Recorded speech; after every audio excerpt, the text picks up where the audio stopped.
네, 안녕하세요. EPS 코리아 정성기입니다. 반갑습니다. 여러분, 이제 그 1과목 이제 첫 번째 파트죠. 여러분, 이제 경기 분석부터 이렇게 시작을 할 텐데, 여러분 이제 올해 새로 나온 교재 이거 갖고 계시죠?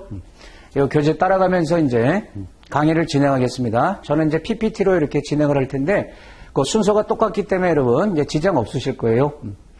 예, 제가 업무도 하시면서 이제 틈틈이 공부하시는 거 아니겠어요? 이제 합격하셔야 되니까 최선을 다해서 이렇게 이제 도움을 드리도록 하겠습니다. 네, 그러면 이제 경기 분석부터 이제 시작을 하겠습니다. 네, 들어가기 전에 이제 과목 소개를 좀 볼까요? 이제 전체 중에서 이제 그 6문제 이렇게 출제되죠. 경기와 관련된 얘기인데 대표적으로 이제 경기 순환, 경기는 이제 좋을 때도 있고 나쁠 때도 있고 이렇게 이제 순환한다. 예, 그 다음에 이제 경기를 우리가 파악할 때 여러 가지 이제 거시경제 지표들이 있지 않습니까? 그 중에 이제 대표적인 것들 공부할 거고요. 예, 그 다음에 이제 시험에 굉장히 중요한 경기 변동의 원인, 그리고 이제 특징, 요 이제 그 경제학자들마다 이제 주장하는 바가 이제 다른데, 그 내용 살필 거고요. 우리나라 경기 순환의 이제 독특한 특징 좀 볼 거고, 또 이제 중요한 경기 변동 이론, 이제 거시경제 학파별로, 예, 경기 변동 이제 설명하는 방법이 다른 거죠. 또 이제 나라에서 나서서 경기를 이제 조절할 때 두 가지 정책 있지 않습니까? 재정정책, 통화정책, 요 차이점. 특히 여기서 이제 통화정책 같은 경우에 이제 그 파급 경로라는 게 있어요. 4가지 경로가 있는데, 금리, 자산가격, 환율, 신용 경로. 예, 이것도 굉장히 중요하고요. 그다음 우리가 이제 미래 경기가 좋을지 나쁠지 이제 예측하지 않습니까? 예측하기는 어렵지만, 노력한다는 거죠. 근데 여러 가지 방법이 있는데 지표를 통해서 예측하는 게 이제 CI, DI 두 가지가 있고 설문조사를 통해서 이렇게 심리조사하는 거죠. BSI, CSI, 또 이제 ESI라고 해서 네 전체적으로 이제 공부를 이제 할 거고요. 다소 이제 생소한 내용이 있을 수는 있어요. 근데 쉽습니다. 어렵지 않고요. 분량도 많지 않기 때문에. 고득점 목표라는 과목이다. 이제 그래봐야 6문제지만. 네, 그럼 교재 따라서 이제 1장부터 시작을 하겠습니다. 경기 변동의 개념, 측정. 여러분 이제 변동이란 말 이제 잘 아시잖아요, 여러분. 경기 변동 또는 이제 경기 순환, 뭐 동의어로 봐도 되는데. 자, 일단 이제 교재에 경기 변동, 경기 순환 이제 동의어로 보겠다. 사실은 이 경기 변동이 조금 이따 나오지만 이제 상위 개념이고요. 순환이 조금 그 밑에 있는 하위 개념인데 이제 동의어로 많이 보고요. 자, 우리 이제 경기가 좋다 나쁘다. 뭐 경기란 말 이제 모르시는 분은 없죠. 근데 이제 정의상 경기라는 것은 경제의 이제 수준을 얘기하는데 여기 이제 총체적인 활동 수준이다. 그러니까 이제 한 분야만 가지고 경기가 좋다 나쁘다 이렇게 이제 판단하면 안 된다. 사람도 건강 상태 볼 때 이제 종합 검진 받듯이 여러 측면을 봐야 된다. 가볍게 보는 겁니다, 여러분. 외우시지 않아도 돼요. 그러니까 총체적인 활동이라는 게 뭐냐. 경기 그러면 우리가 이제 실물 경기 많이 얘기하잖아요, 여러분. 뭐 생산, 소비, 투자 이와 같은 것들 이제 실물 부분도 고려를 하는 거고 또 이제 금융시장 이것도 봐야 되고 그다음에 해외 우리 같이 이제 수출 비중이 큰 나라니까 이제 해외 부분. 실물, 금융, 해외 부분의 활동을 총체적으로 이렇게 판단한다. 그러면 이제 경기가 좋은지 나쁜지 우리가 어떻게 볼 거냐. 이제 개별 지표를 보기도 합니다. 하나하나 지표 본다는 거죠. 뭐 소비 지표, 투자 지표 이렇게 하나하나 지표를 보는데 그 중에 가장 대표적인 게 여러분 이제 잘 아시는 국내 총생산 GDP 있죠? 이게 이제 한 나라 경기를 의미하는 거란 말이에요. GDP 증가율이 경제 성장률 아니겠어요? 그런데 하나의 지표니까 조금 이제 신뢰성이 좀 떨어질 수 있다. 그래서 종합지표라는 걸 이제 만들어서 보기도 하는 거죠. 여러 개 이제 중요한 지표들을 이제 묶어가지고 이제 판단하겠다. 그게 경기 종합지수, 경기 확산지수, CI, DI. 요거 이제 뒤에서 자세히 다룰 겁니다. 네, 경기 순환이란 말이 나왔죠. 순환의 측정 그랬는데 구체적으로 어떻게 측정하는 거냐 이걸 지금 하는 게 아니고 경기 순환이란 말이 이제 뭐냐 이제 그걸 보겠습니다. 경기가 우리가 순환한다. 그러면 이제 좋을 때도 있고 나쁠 때도 있다. 그런 뜻이겠죠. 그러니까 장기 성장 추세를 중심으로 상승 하락을 이제 반복하는 현상. 이게 사이클을 그리지 않습니까? 그걸 경기 순환이라고 얘기하는 거고요. 그다음에 이제 우리가 경기를 파악할 때 여러 가지 경제 지표를 본다 하지 않았습니까? 이제 거시 경제 지표라는 말을 쓰죠. 미시가 아니고 거시. 근데 여러분 거시 경제 지표들은 대부분 시계열 자료라는 거예요. 시계열 자료가 뭐예요, 여러분? 월별로 발표되는 자료, 분기별, 연도별, 이 시간하고 다 관련된 이런 자료들을 다 시계열 자료라고 이렇게 표현을 하는데, 이런 자료들은 크게 이제 네 가지 변동 요인을 갖고 있어요. 그 수치 안에 들어간 게 네 가지 요인이 있다. 이제 추세적인 요인, 추세 변동, 순환 요인, 계절적 요인, 불규칙 요인, 이렇게 이제 네 가지 변동 요소로 시계열 자료의 수치가 이제 구성된다. 그러면 우리가 이렇게 이제 시계열 자료를 볼 때, 여기서 이제 그 경기 분석을 파악할 때, 이게 중요한 겁니다, 여러분. 이거 이제 알고 계셔야 돼요. 그러니까 네 가지 변동 요인 중에서 경기와 관련성이 낮은 두 가지, 계절 변동이나 불규칙 변동 있죠? 이거는 이제 제거하겠다는 거예요, 여러분. 이건 일시적인 거니까. 여러분, 계절 변동이라는 건 뭐예요? 계절, 우리나라는 이제 사계절이 있지 않습니까? 그러면 이상하게 여러분, 2월 달에 비해서 3월 달에 실업률이 높게 나와요. 왜냐면 2월 달에 이러면 졸업생이 이렇게 많이 나오다 보니까 일시적으로 3월 달엔 실업률이 높고, 그리고 3, 4분기에 비해서 4, 4분기의 GDP가 늘 크고, 왜냐면은 농산물이 그때 가을에 수확이 되니까 4, 4분기에 그 합산하다 보니까 그때 그 크기가 커져요. 그런 것들은 실제 경기를 파악할 때 제거하고 보겠다는 거예요. 불규칙 변동은 뭐 어떤 것 떠올리시면 돼요. 갑자기 뭐 태풍이 왔다, 또는 뭐 노동 파업이 뭐 심하게 이루어졌다. 그런 이제 일시적인 현상도 있을 수 있겠죠. 그게 이제 경기에 영향을 주는데, 그런 것들은 제거하고 추세적인 요인하고 순환 변동, 요 두 가지를 가지고 이제 경기 변동을 파악하겠다는 거예요. 경기가 좋다, 나쁘다. 이해되시죠? 그래서 이게 핵심이다. 추세, 순환 변동치. 그걸 이제 추출해내겠다. 그러면 이제 어떻게 추출하냐? 이제 그건 다르지 않아요. 특히 여러분, 추세하고 순환 중에서 이 두 번째 얘기가 이겁니다.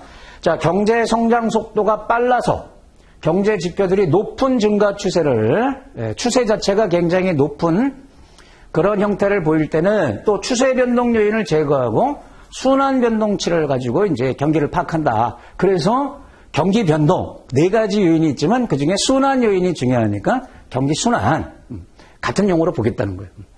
그럼 우리나라 6, 70년대 고성장하지 않았습니까? 우리나라는 97년도, 그러니까 98년도죠. 97년 이후. 그때 마이너스 성장하고요, 계속 플러스 성장한 나라예요. 그러니까 추세적으로 보면 늘 성장했단 말이에요. 그래서 그걸 갖고 이제 그 경기 변동을 파악하기 어려우니까 추세적으로는 고성장할 때는 이제 순환 요인을 본단 말이에요. 추세적으로는 늘 성장 추세지만 그 안에서도 이렇게 상승 하강이 있으니까. 네.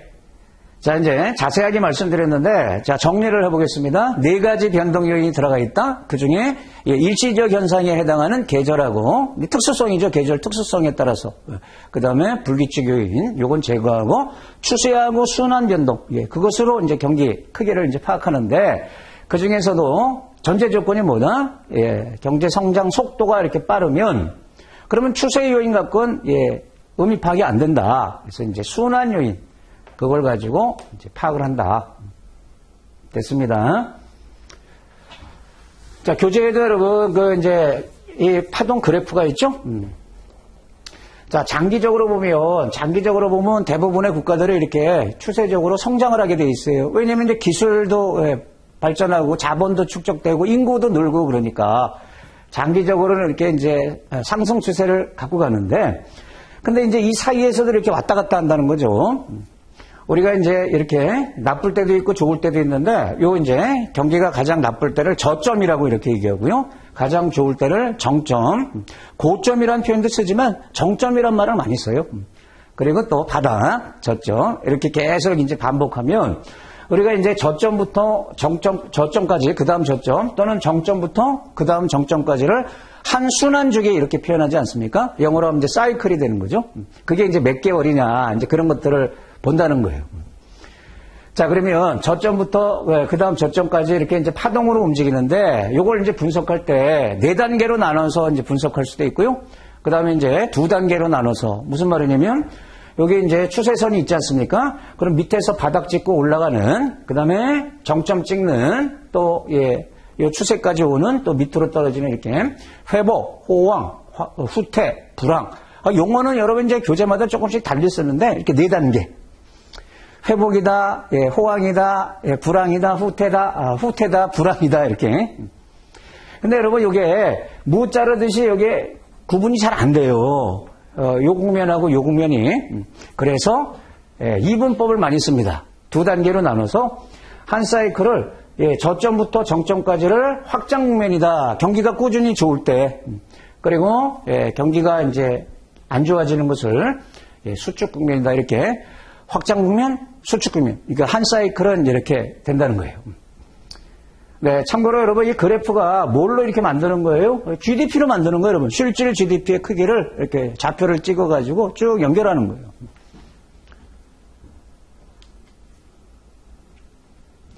네, 좀 전에 이제 그래프 봤죠? 거기에 이제 용어들이 있지 않았습니까? 이제 그걸 정리를 하는데, 이게 여러분 의외로 시험에 잘 나요. 그래서 순환주기가 뭐고, 기준순환일이 뭐고, 자, 진폭이나 심도가 뭐냐. 이 용어를 물을 거란 말이에요. 자, 순환주기는 좀 전에 봤잖아요. 저점에서 다음 저점 또는 정점에서 그 다음 이제 정점까지의 기간. 근데 우리가 이걸 이제 이분법으로 나눠서, 그럼 한 사이클에는 확장 국면과 수축 국면으로 이렇게 또 나눌 수가 있는데, 그럼 확장 국면은 어디서부터? 저점에서부터 정점. 계속 좋아지는 구간이죠?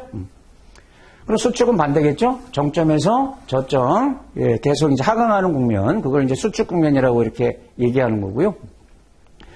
그리고 우리 통계청에서 이 정점이나 저점이 몇 년 몇 월인지 이거를 발표를 해요. 그걸 갖다가 기준순환일이라고 이렇게 이제 표현을 합니다. 기준순환일, 연, 월까지 이렇게 발표하고요. 우리나라는 여러분 이제 교재 뒤에 나오지만 통계를 낸 이후로 지금 이제 10순환까지 이렇게 발표가 되어 있어요. 11순환은 아직 완성된 게 나오지 않고요. 굉장히 후행적으로 나옵니다.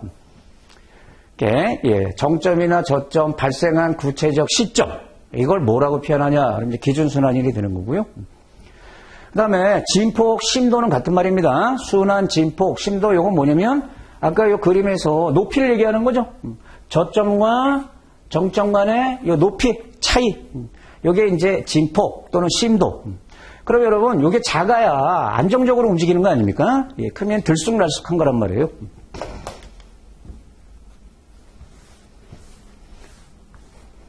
예, 순환의 강도를 의미하는 예, 정점과 저점 간의 차이. 예, 이런 말 나오면 예, 어렵진 않은데 예, 헷갈리면 안 된다 이거죠, 여러분. 차이. 그러면 높이 이 느낌이 들어야 되죠.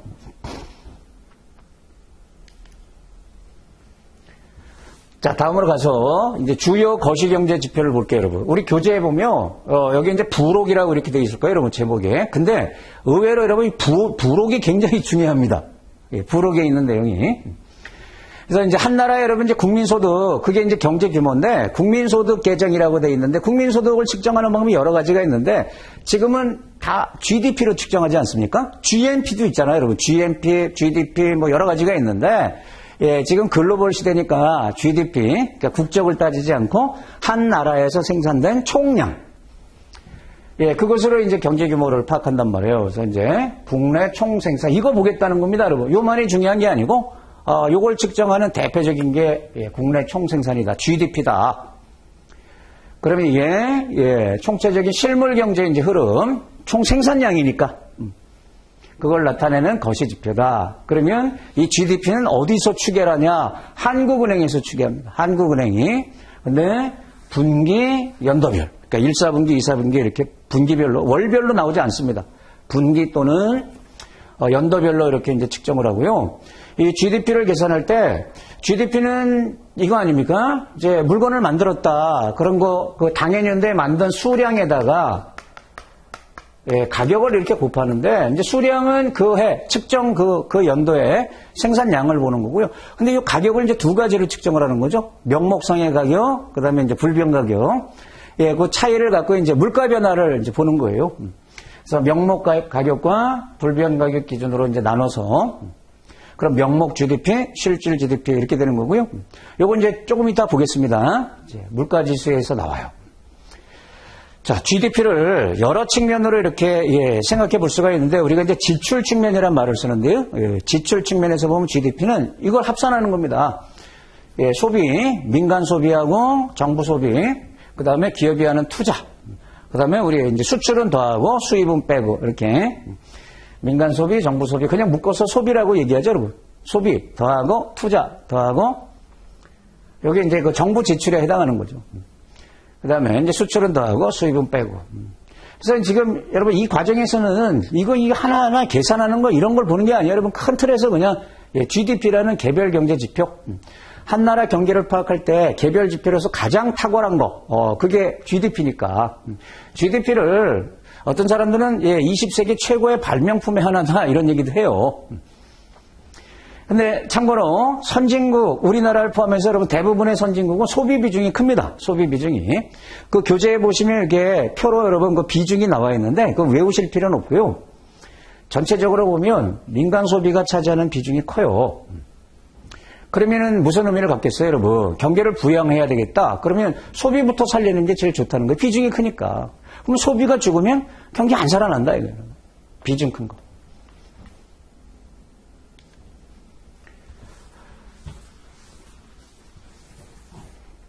자, 산업활동지표. 요거는 그냥 가볍게, 요건 이제 통계청에서 여러분, 통계청 아시죠? 월별, 분기별, 연도별, 이렇게 다양한 이제 시계열 자료들을 이제 만들어냈는데, 예를 들면 여러 가지가 있단 말이에요. 뭐 산업생산지수, 생산자 재고, 뭐 등등 외우지 마시고요. 근데 여기서 요것만 기억하시면 돼요. 왜 그러면 이런 산업활동지표를 또 보냐? GDP가 있는데. GDP는 여러분 빨라도 분기별로 나온다 했잖아요, 여러분. 사후성을 갖고 있어요. 올해 GDP 확인하려고 그러면 총량 확인하려고 그러면 내년 돼야 되는 거죠, 여러분. 내년. 그리고 이제 분기별로 빨라도 그러니까 이거는 월별 자료가 있다는 거예요. 월별 자료가 있으니까 좀 신속하게 판단하겠다. 신뢰성은 좀 떨어져도 빨리빨리 의사결정할 수 있다. 통계치를 보고. 그래서 월별 자료가 나오기 때문에 분기별로만 이제 빨라도 분기별로 나오는 GDP에 대해서 이제 보조지표로 보는 거다. 단기 경제 흐름 파악할 때 주로 이용한다. 월별 데이터니까 여러분 들쑥날쑥 이 변동성이 크겠죠? 자, 지금 이제 물가를 보겠습니다, 여러분. 물가는 굉장히 중요하지 않습니까, 여러분? 급여가 올라도 물가가 더 오르면 급여 떨어진 거나 똑같지 않습니까? 그래서 이제 물가 지수도 여러 가지 물가 지수 종류들이 있는데 우리 교재에 이제 3가지가 나와 있습니다. 소비자 물가 지수, 생산자 물가 지수, 그리고 이제 GDP 디플레이터라는 게 있어요. 소비자 물가 지수 CPI라고 표현하는데 이걸 보겠습니다. 말 그대로 뭐예요? 소비자들이 구입하는 품목의 가격 변화를 이제 지수로 만들어 보겠다. 물가 지수는 이제 100이 기준이고요. 퍼센트 개념이잖아요. 100씩 그러면 이제 10% 올랐다. 소비자가 구입하는 재화, 우리 재화 서비스 이런 말 쓰잖아요, 여러분. 재화 가격, 상품 가격이죠. 서비스, 요금, 이 변동을 조사하는데, 이 소비자 물가지수는 도시가계, 도시란 말이 나와있죠, 여러분. 농어촌 지역이 아니고, 도시가계 평균 생계비 내지 구매력 변동을 측정하는 지수다. 이런 특징이 있다. 교재에 보면 그런 말이 있어요, 여러분. 이 소비자 물가지수는 주로 이제 중심 서울이 대표적이고, 서울을 비롯한 주요 도시 있죠? 도시에서 조사를 한다는 거예요, 여러분. 그 조사 대상 지역이 도시 지역이라는 거예요. 그래서 도시 가게들의 평균 생계비, 구매력 변동 이런 걸 이제 파악할 수 있다. 그리고 이제 조사 대상 품목이 최종 소비재 서비스이기 때문에 자 시험용으로 여러분 요 말이 중요합니다. 물가 지수가 시험에 난다 치면 이 지문이 반드시 날 거예요, 여러분. 자 소비자 물가 지수는 조사 대상 품목이 최종 소비재, 소비재잖아요, 여러분. 생산재가 아니고. 서비스 이런 거기 때문에 임금이 차지하는 비중이 상대적으로 높다 낮다? 높다는 겁니다, 여러분. 임금의 영향을 많이 받는다는 거예요. 그리고 뒷말 봐봐요. 경기 변동에 크게 민감하다, 민감하지 않다? 민감하지 않다는 겁니다. 그래서 여러분 그 임금 협상 같은 거 할 때 이제 노조하고 사측하고 이게 임금 협상할 때 이 소비자 물가 지수를 자료로 놓고 협상을 하는 거예요. 물가 이렇게 올랐으니까 임금도 올려달라. 예를 들면. 그 영향이 높다는 거고. 근데 왜 경기 변동에 민감하지 않냐면 주로 여러분 이게 이제 생필품이라고 이렇게 보시면 돼요. 그래서 뭐 경기가 나쁘다고 2끼 먹을 수는 없잖아요, 여러분. 좋다고 5끼 먹습니까? 그래서 늘 구입하는 그런 품목이 많기 때문에 경기를 타지 않는다, 상대적으로. 이제 말 바꿀 수 있으니까 요걸 잘 챙겨놓고요. 이제 참고입니다, 여러분. 이 이제 대상 품목을 조사할 때 가계 소비 지출에서 차지하는 비중이 10,000분의 1 이상인 460개 품목이냐 470개 품목이냐 이런 걸 시험에 내겠습니까? 예, 안 냅니다. 그러면 여기서 이제 무슨 의미만 알고 계시면 되냐면 소비자 물가지수는 전 품목을 조사할 수는 없다는 거예요. 그러면 이제 가계 소비의 이제 중요한 항목들 영어로 하면 이제 샘플 조사하는 겁니다. 샘플링 하는 겁니다. 뭐 설탕 가격, 밀가루 가격 이렇게 중요 품목만 뽑아서 전수 조사가 아니라는 거죠. 부분 조사. 자, 다음에 이제 생산자 물가지수, 생산 품목에 대해서 이제 보는 건데 기업 입장에서 이거 보는 거예요. PPI라고 이렇게 이제 표현하고요. 뭐 1차 거래 단계 이런 말 나오는데 그냥 받아들이고 1차 거래 단계에서 기업 간에 거래되는 여기 이제 기업이잖아요. 소비자가 아니고. 최종재, 또 원자재, 또 중간재 이런 것들이 있지 않습니까? 중간재, 원자재, 최종재 이런 것들의 가격을 이제 변동하는 걸 이제 조사를 하는 거죠. 그래서 이제 전반적인 상품의 수요와 공급 동향을 이제 반영하는 지수다. 수급을 이제 반영하는 지수다. 아, 그렇군. 그냥 넘어가면 돼요. 조사 기준 가격은 생산자 출하 가격, 흔히 이제 공장도 가격이란 말 쓰지 않습니까? 공장도 가격. 그걸 이제 기준으로 조사를 한다. 이 변동 수치. 역시 얘도 여기 10,000분의 1이냐, 뭐 100,000분의 1이냐, 이게 중요한 게 아니고, 부분 조사한다는 걸 지금 의미하는 거예요. 거래액이 이제 일정 비중 이상, 이제 상품 거래 총액의 10,000분의 1 이상 이렇게 비중이 어느 정도 있는 그런 892개. 이것도 수시로 바뀝니다, 여러분. 수량도 조절하는 거예요. 부분 조사한다. 이렇게 보시면 돼요. 자, 넘어가고요. 그 다음에 세 번째입니다. GDP 디플레이터. 여러분, GDP 자체는 경기를 파악하는 개별 경제 지표입니다. 그러니까 경기를 파악하는 지표인데 여기에 디플레이터란 말이 붙으면 이게 물가 지수입니다. 물가. 이 디플레이터라는 게 이제 사전적 의미는 거품을 뺀다는 겁니다. 거품을. 그래서 이제 GDP 명목상의 총량에서 이제 그 물가 변화 그걸 이제 빼는 거예요. 자, 얘는 GDP란 말이에요. 그래서 우리나라 안에서 이제 생산되는 모든입니다. 모든 상품 서비스의 가격을 고려해서 그러니까 이제 국민 경제 전체 물가 압력을 측정한다. 앞에 두 가지는 여러분 이제 부분 조사한다 하지 않았습니까? 근데 얘는 어떻게 보면 전 품목을 다 조사하는 거죠. 왜냐면 GDP에는 모든 상품 서비스가 다 들어가 있으니까. 국민 경제 전체 물가 압력 측정한다. 그러면 어떻게 측정하냐? 이제 산식이 이 두 개를 이용하는 겁니다. 명목 GDP와 실질 GDP 간의 비율. 그래서 이제 분자값이 명목 GDP고요. 그다음 이제 실질 GDP 곱하기 100 이렇게 해서 이제 이 수치를 계산해요. GDP 디플레이터. 자, 계산 사례 간단하게 준비를 했습니다. 한번 볼까요? 자, 지금이 2022년도다. 그럼 이제 전년도 2021년도에 GDP 디플레이터, 그러니까 물가 지수인데 GDP를 갖고 계산해 보자 이거예요. 그러면 품목이 너무나 많겠지만 딱 하나만 이렇게 가정을 해보자. 대한민국에서 자동차 작년에 10대 생산했다 이거. 생산량은 10대고 이제 가격이 당해년도 그러니까 21년도 명목 가격은 대당 2천만 원이다 이렇게 가정하고 근데 이제 기준년도를 정합니다. 우리나라 같은 경우 이제 5년 단위로 이제 기준년도를 정해요. 근데 기준년도에 그걸 불변 가격이라고 표현하는데 그때는 1,500만 원이었다. 여러분 이 가격만 봐도 벌써 이렇게 500만 원 물가가 뛰었다는 거 알 수 있잖아요. 그러면 이걸 이용해서 GDP 디플레이터 수치를 계산해라 이렇게 이제 물으면 그냥 그 산식에다 대입하면 되죠, 여러분. 분자값이 명목 GDP니까 그러면 요 수량 10대에다가 2천만 원 곱하면 되죠. 2천에다가 10. 그리고 밑에가 이제 실질 GDP, 그게 불변 가격 곱하는 거예요. 기준년도 가격. 그럼 1,500만 원 곱하면 되죠. 곱하기 100, 그럼 133 이렇게 나옵니다. 그럼 이게 이제 뒤에 단위가 이제 퍼센트라고 보면 되죠. 그러면 이거 해석을 어떻게 하는 거다? 100보다 커진 수치가 물가 상승분이죠. 그럼 기준년도에 비해서 물가가 33% 상승했다. 만약에 이 수치가 90이 나왔다? 기준년도에 비해서 10% 물가가 하락했다.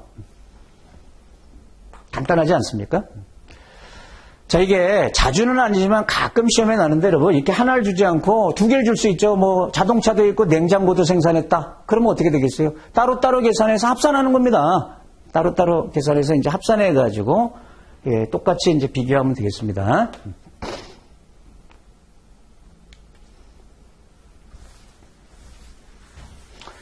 자, 이번에는 이제 통화량 지표를 보겠습니다. 통화량. 예, 시중에 돈이죠, 여러분. 흘러다니는 돈. 예, 통화량도 굉장히 중요하지 않습니까? 이제 통화량은 실물 경기에도 영향을 주게 당연히, 그러니까 경계를 부양할 때 여러분 돈을 풀지 않습니까? 실물 부분. 그 다음에 이게 이제 장기적으로 보면 또 물가를 올리는 부작용이 있어요, 여러분. 돈을 풀면. 돈이 너무 많아지면 어떻게 돼요, 여러분? 돈의 가치 떨어지잖아요. 예, 그러면 이제 구매력이 감소해서 물가가 올라가는, 그러니까 실물 부분과 물가 부분 다 파급될 수 있다. 그래서 이제 대부분의 국가들은 시중에 통화량이 어느 정도 되냐, 그래서 이게 그 통화 지표라는 걸 만들어서 그걸 관리를 하는데, 예전에는 여러분 이제 금융기관별로 요 이제 측정을 했는데 지금은 그렇지 않고, 예, 이제 벽이 허물어졌으니까 금융기관들 상품 유동성 기준으로 이제 통화지표 4가지가 있습니다. M1, M2, LF, L, 협의, 광의, 뭐 금융기관 유동성, 예, 이제 그 다음에 총 유동성, 광의 유동성 이렇게 이제 표현하는데요. 예, M1이라는 것은 여러분 이제 화폐가 갖는 여러 가지 기능 중에 핵심은 뭐예요, 여러분? 지급 결제잖아요. 우리가 물건 구입할 때 돈으로 교환하는 거잖아요. 그 지급 결제 기능을 중시한 통화, 이제 그런 의미가 있고요. 그러면 이제 어떤 게 여기에 해당하냐, 그건 이제 뒤에서 보도록 하고. 그 다음 이제 M2는 M1에다가 더 결합하는 겁니다, 여러분. 더 포함시켜서. 유동성이 이제 다소 떨어지지만, 이거는 거의 이제 현금성 통화라고 보시면 돼요. 다소 떨어지지만 M1과 대체성이 높은 이제 금융상품들을 추가해서. 여러분, 우리가 통화 그러면 아시겠지만, 우리 호주머니에 있는 지폐, 동전, 이것만 통화가 아니에요. 예금 상품도 통화의 일종으로 보는 거죠. 언제든지 예, 현금화할 수 있으니까. 그 다음에 이제 LF라는 것은 금융기관 유동성입니다. 그러면 예, 이제 만기를 기준으로 여러분 상품 만기가 2년 미만이면 M2로 분류하고요. 예, 이제 2년 이상짜리는 그러니까 정기 예적금이다. 근데 만기가 2년 미만짜리다. 그럼 다 이쪽으로 들어갑니다. 2년 이상짜리는 다 1로 분류합니다. 그 상품하고 추가로 증권금융, 뭐 예수금, 생명보험회사의 보험계약 준비금 이거를 더 포함시켜서 크기를 보는 거고, L은 이제 광의, 한 나라 전체의 유동성. 금융기관 유동성 외에 정부, 기업 이런 데서 발행하는 유동성 상품. 여러분, 정부나 기업이 발행하는 유동성 상품이라는 게 뭘까요? 채권입니다. 국채, 회사채 뭐 이런 것들을 이제 포함시켜서 가장 넓은 범위의 이제 지표를 보는 거다.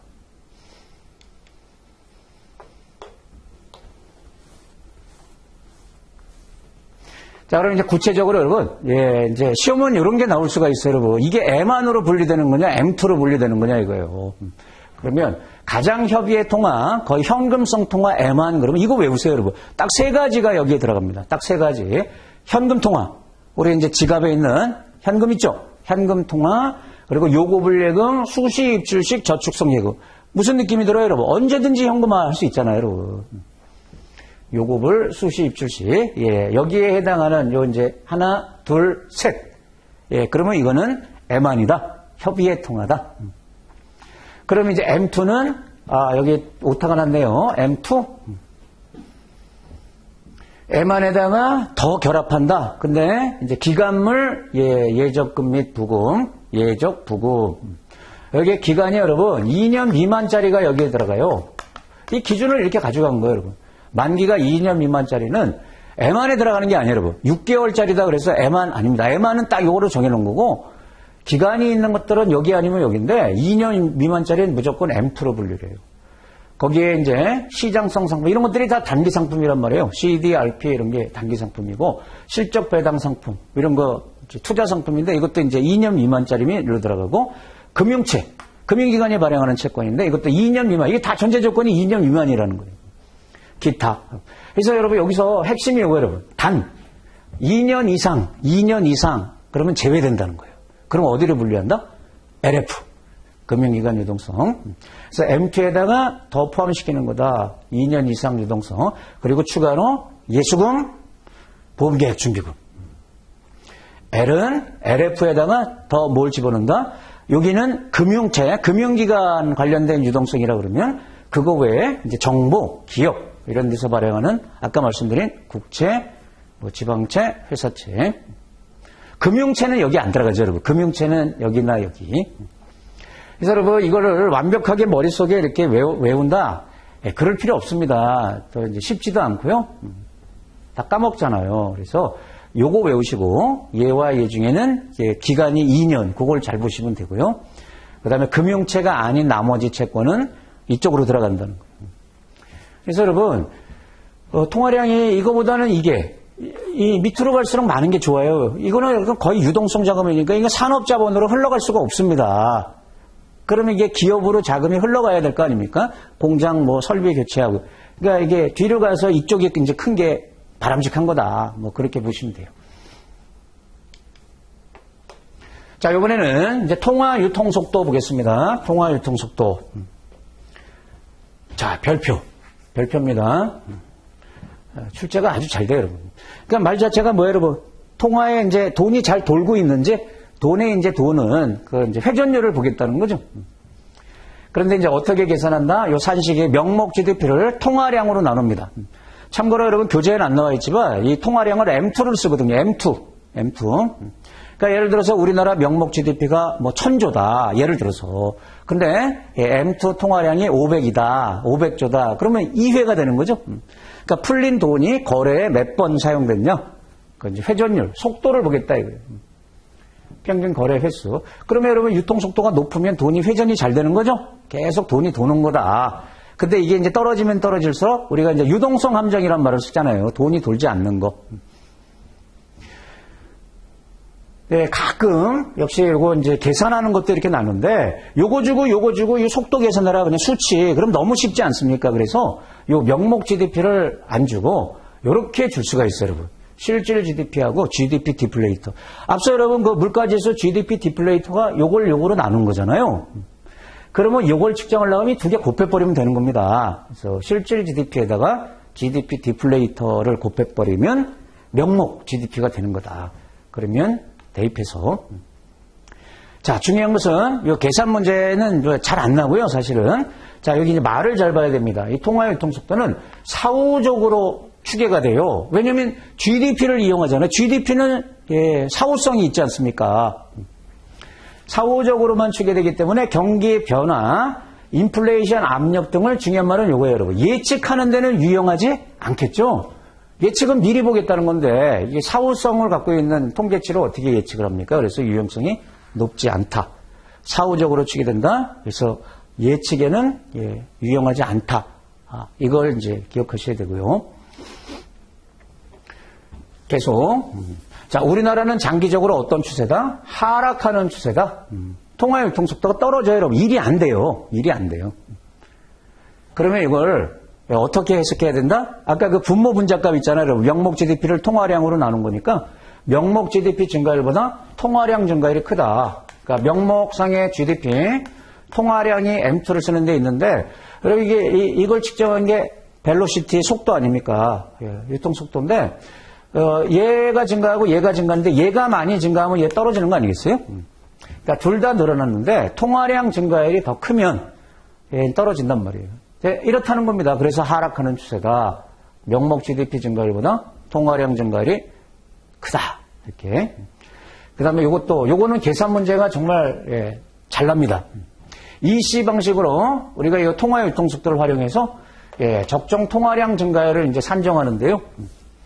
여기서 EC 방식이라는 것은 유럽에서 이제 기준을 잡아서 이렇게 사용했다. 뭐 이런 의미 정도 보시고요. 자, MJ 기호를 썼습니다. 그러니까 이제 통화량 증가율은 이 세 가지를 고려해서 이제 계산을 한다 이거예요. PG가 뭐냐면 GDP 디플레이터 이제 상승률. 쉽게 말하면 물가 상승률입니다. 물가 상승률. 그다음에 YG가 실질 GDP 증가율, 경제 성장률이에요, 여러분. 경제 성장률. 그리고 VG가 유통속도, 지금 보는 통화 유통속도 이제 증가율 또는 변화율. 그런데 이 두 개는 더하고 이건 빼지 않습니까? 가만히 생각해 보세요, 여러분. 자, 우리나라 한국은행에서 올해 통화량을 전년 대비 몇 % 늘릴 거냐, 이 의사결정을 하겠다는 거예요. 그럴 때, 자, 물가가 올라갔단 말이에요. 그러면 물가가 올라가면 그만큼 돈의 가치 떨어지니까 돈을 더 풀어야 되겠죠? 그래서 더해주는 거고요. 자, 경제 성장률이 이제 증가했단 말이에요. 그럼 그만큼 거래에 돈이 필요하지 않습니까? 그래서 늘리겠다는 거고요. 근데 이건 왜 빼요, 여러분? 속도. 회전이 잘 되면 덜 찍어도 되는 거 아닙니까? 그래서 이거는 마이너스로 들어간다는 거예요. 요 식 도출 과정이 있는데 그거는 우리 보지 말고요. 자, 이렇게 퍼센트 개념입니다. 예, mg는 pg, yg, 마이너스 vg. 자, 그러면 이것은 아마 수치를 가지고 계산해 볼게요. 교재에도 요 있단 말이에요. 자, 통화 공급 증가율 mg 목표치를 이제 계산해 봐라. 세 가지 다 줬죠. pg 전망치 물가 상승률이란 말이에요. 3%로 보고 있고 yg 4% 경제 성장률.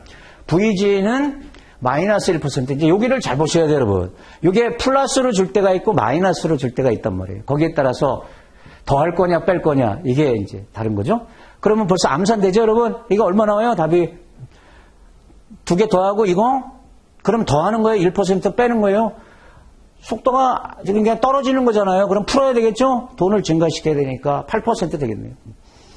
거의 산수죠, 여러분. 3 더하기 4. 예, 이 자체가 마이너스인데 이게 마이너스니까 플러스 8. 그래서 예, 이렇게 이제 수치 계산하는 게 날 때 이제 VG만 잘 보시면 된다. VG 부호가 양의 값이면 차감되는 거고 음의 값이면 합산되는 거다. 네, 그 관계. 자, 이거는 지금부터 외우세요. 기호로 이렇게 VG.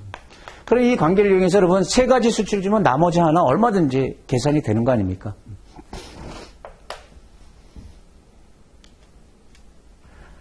자, 금리 보겠습니다. 이제 마지막 금리. 예, 금리는 그렇게 중요하지 않아요. 그리고 금리는 다 알고요.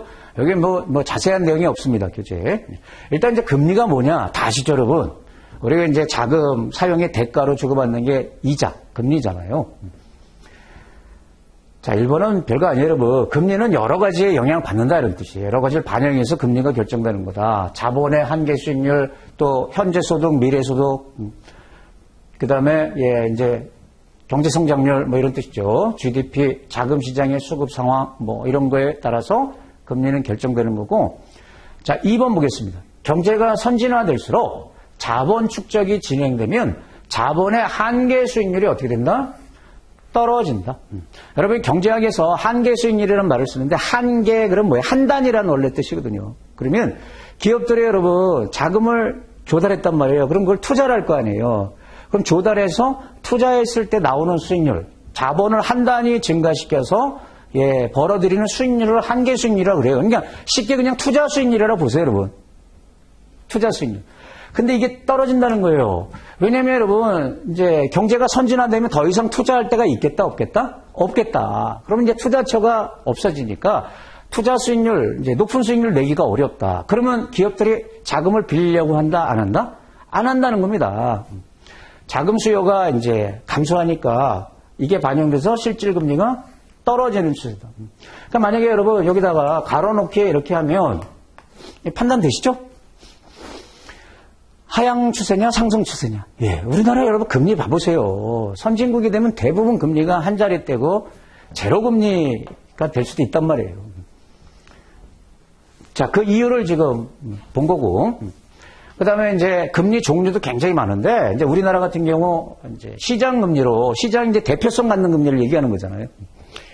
콜금리. 아주 초단기 금리 이제 대표로 콜금리 추이를 보는 거고, 단기 금리는 CD 금리를 많이 보지 않습니까? 장기 금리는 채권 금리를 본단 말이에요. 그 중에서도 이제 국고채, 회사채가 아니고 회사채를 볼 수도 있어요. 근데 국고채. 이런 것들이 우리나라에 사용하는 대표적인 이제 시장 금리다. 그래서 우리가 이제 장단기 금리 변화 이런 걸 볼 때 단기 금리는 이제 CD 금리 변화를 많이 봐요. 장기 금리는 채권 금리를 본단 말이에요. 채권 시장에서 국채 금리. 그걸 갖고 이제 금리 추이를 판단한다. 뭐 요 정도예요. 요 정도. 네, 첫째 시간 이제 여기까지 하는데 그 부록에 나와 있는 거시 지표들 있었잖아요. 그 중간에 제가 이렇게 중요하다. 대표적으로 통화 유통 속도. 그거는 지금부터 자기 걸로 만드세요. 네, 여기까지 하겠습니다.